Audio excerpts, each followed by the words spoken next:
Coming up next on Parents Corner, a conversation about the AACPS STEM Middle School program.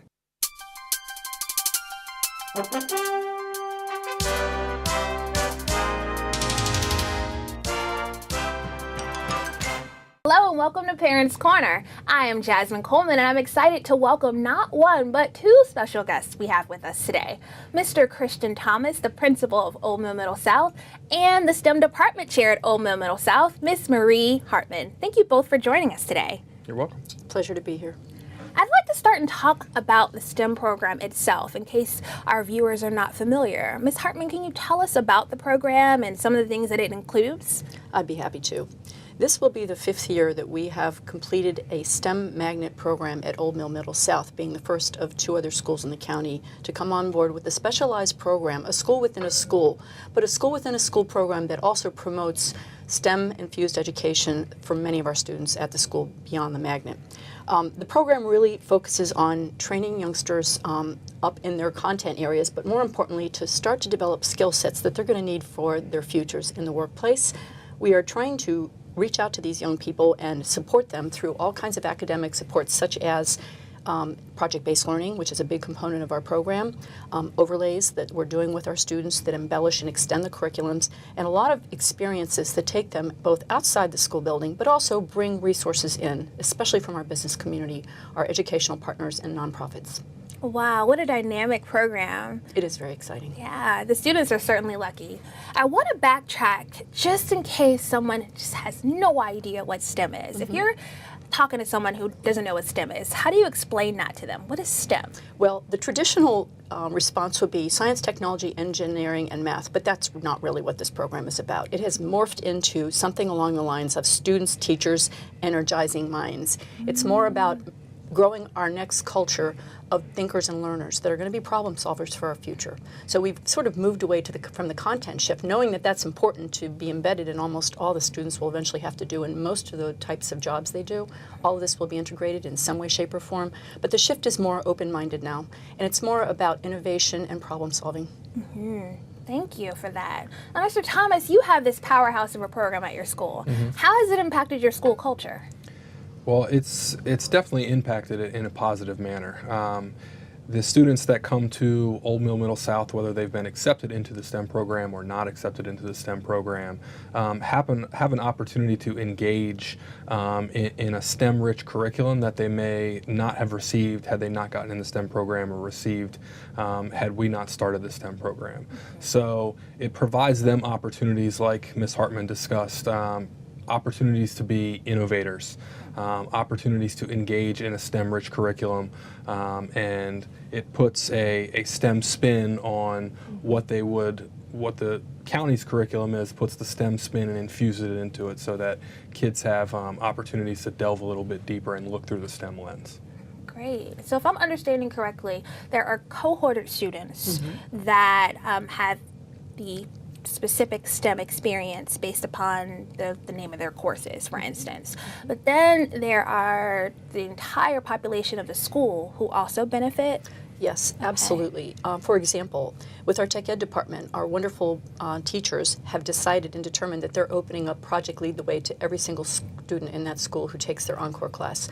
Typically in the past that's been limited only to magnet students, but now they've extended that opportunity. So these students are engaging in opportunities to practice engineering skills and learn more about the wide range of careers and applications. We are very fortunate also to have an amazing computing and automation teacher who focuses primarily with our students on coding in the classroom during instructional time, but she's also very involved in running a TSA, which is open to any student in the building. TSA stands for Technology Student Association, and it's an amazing after-school club, and she had over 30 students show up to participate in this, and they were not all magnet students. So she's drawing a pool of an interested audience of students from our school to engage in opportunities that they might not have during the school day. Wow, so you have these teacher leaders, you have the STEM program leaders, and you obviously have dynamic leadership at the school level. How does that work? What's the relationship between all these leaders that you have in the school, Mr. Thomas? So we're fortunate enough to, we've set our schedule up so that all of our teachers teach students who are in the cohorted classes and students who are in or who are not in the cohorted classes. So the teachers are able to were able to buy into the program because they're at some point in time during the day, they're always teaching students within the cohort. They can take what they learn in those classes and transfer that same skill set and that same curriculum and put it through the non-cohorted STEM students. So that piece of it has been beneficial for them. And then Ms. Hartman brought up the other piece of students who aren't in the STEM cohorted classes being a part of the clubs and activities. And to go back to the question that you asked earlier about the positive school culture, all students are now starting to receive and see the benefits of the STEM as more and more students are gaining access to bits and pieces of the program. And I can also give a very good example of AVID combined with STEM this year to offer an amazing career day. So our AVID teacher did a phenomenal job of working in collaboration with me, and we pulled resources so that every student in that building had an opportunity to interact with professionals that had a wide variety of backgrounds, including many STEM backgrounds, and they could always see STEM emerge, infused in almost everything that is involved with workplace settings. So we were very fortunate to bring in a team. I mean, we had 850 students involved for almost 2 hours, engaging and listening and participating, interacting with people from a wide variety of backgrounds. It was really a marvelous experience, and we're going to continue that. And that's no small feat, engaging the middle school students for that amount of time. Yes. And you spoke of professionals. What kinds of professionals or community partners have you worked with? We have had, the list is long, but just to name a few, Northrop Grumman has been a staunch supporter for the last 6 years. We continue to bring Northrop, it's called Discover Northrop Grumman. It used to be the Discovery program. We continue to have our engineers return every year. This year, every sixth grader was engaged with them. And not just career presentations, but activities. So we were very fortunate to have a team come in. APL, Johns Hopkins Applied Physics Lab, Northrop Grumman Oceanic has been a huge partner involved. The universities, University of Maryland, Baltimore County, UMBC, and also University of Maryland, College Park. We take our students up there every year for Let's Get Techie Day, and thanks to some of our phenomenal parents, we actually took them down to the school's Engineering Design Day this year. So we're continuing to grow those partnerships. We're also very lucky to be involved with many nonprofits. So Sarah's House, we have folks with St. Luke's Water Restoration Project going on down in Annapolis, the Ronald McDonald House up in Baltimore. These children are reaching out beyond the network of in-house connections, and they are really drawing in the community through both parents and through partnerships that we find and network along the way. We're very lucky. Wow, It's exciting. I would agree. You are very lucky, and so are the students. Oh, I have to throw in NASA too, because we've been very fortunate to have huge connections with NASA. So we have parents working there, and they connect us, to a level that I have never seen before. So we continue to take students back to interact with them down at Goddard. And I'm thinking, with all of these cool partners that are coming in, you probably have some pretty cool projects going on with the students as well. What kinds of projects, are there any project highlights I should ask, or are there any project favorites?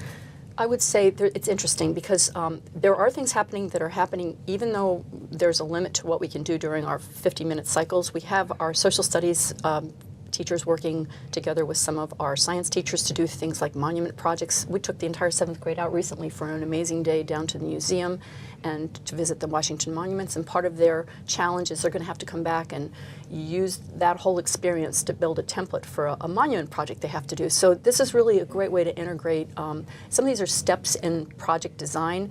Not all of these are full tilt project-based learning units until they become change makers in 8th grade. So our STEM magnet students are very involved with change maker projects, and there are 25 projects that we just finished reviewing yesterday.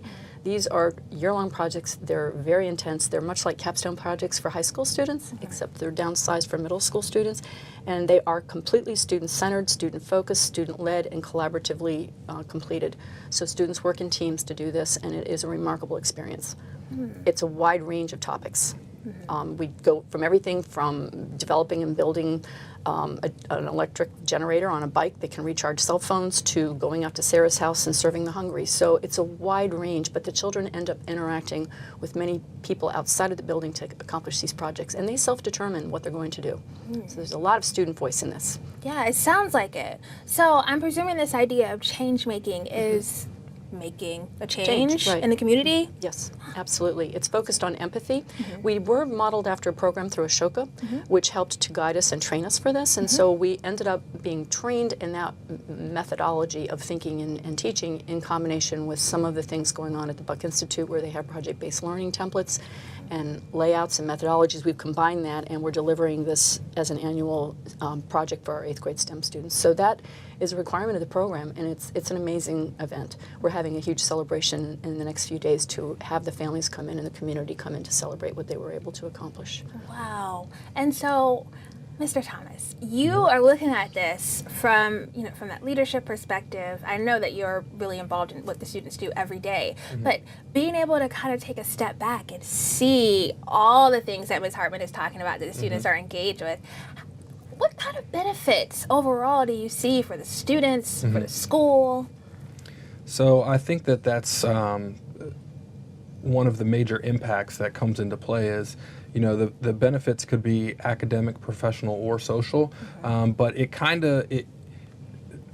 a great piece of this is it could be any one or combination of those, right? So the program is able to, through its framework, meet the students where they are.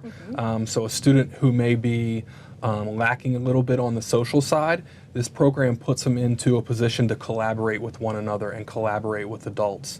Whereas the professional side of it, it puts them in a position to focus on their 21st century skills, focus on public speaking. So we're putting students in a position, obviously, to be a little uncomfortable at times, but without that discomfort, there's no real growth. So we're giving students an opportunity to grow through these various presentation and projects that they engage in throughout their career at Old Mill Middle South.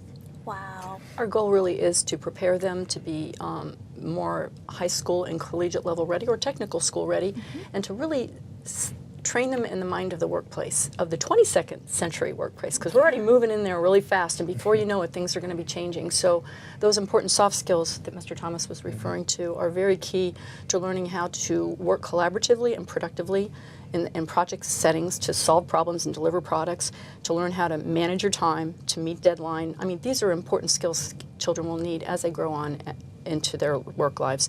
And I think another big piece of this is when they get to connect with partnerships, such as during our Cyber Defender Day, when we have an entire slew of cyber tech people come in and run a completely community-based activity. Many of our children take part in that, and so they are really connecting with what is happening beyond the walls. They're connecting with workplace environment and meeting major CEOs of corporations that come in to spend time with them. So I think it's giving them a taste of what is out there, and also making them aware that their decisions now really matter and are very important, so that they are better prepared for high school, so that they can then make entry into whatever path they follow. So we're steering them earlier. You all have been phenomenal guests. I thank you both so much for coming and sharing so much information about the STEM program. Well, thank You're you. welcome. It's a pleasure. Thank you. And thank you for joining us. We look forward to seeing you next time right here on Parents Corner.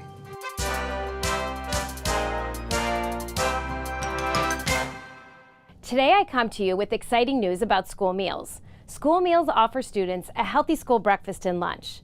Every day, students are offered unlimited choices of fresh fruits and vegetables. Students are encouraged to select up to 2 cups of fresh produce each day at lunch from our unique salad bars. You may also monitor your child's school meals online at My Payments Plus. This is a convenient tool we offer to all parents to make managing your school meal accounts a simple process. To learn more about My Payments Plus, simply visit www.mypaymentsplus.com or call 877-237-0946. Each year, families have the ability to apply for free or reduced price meals.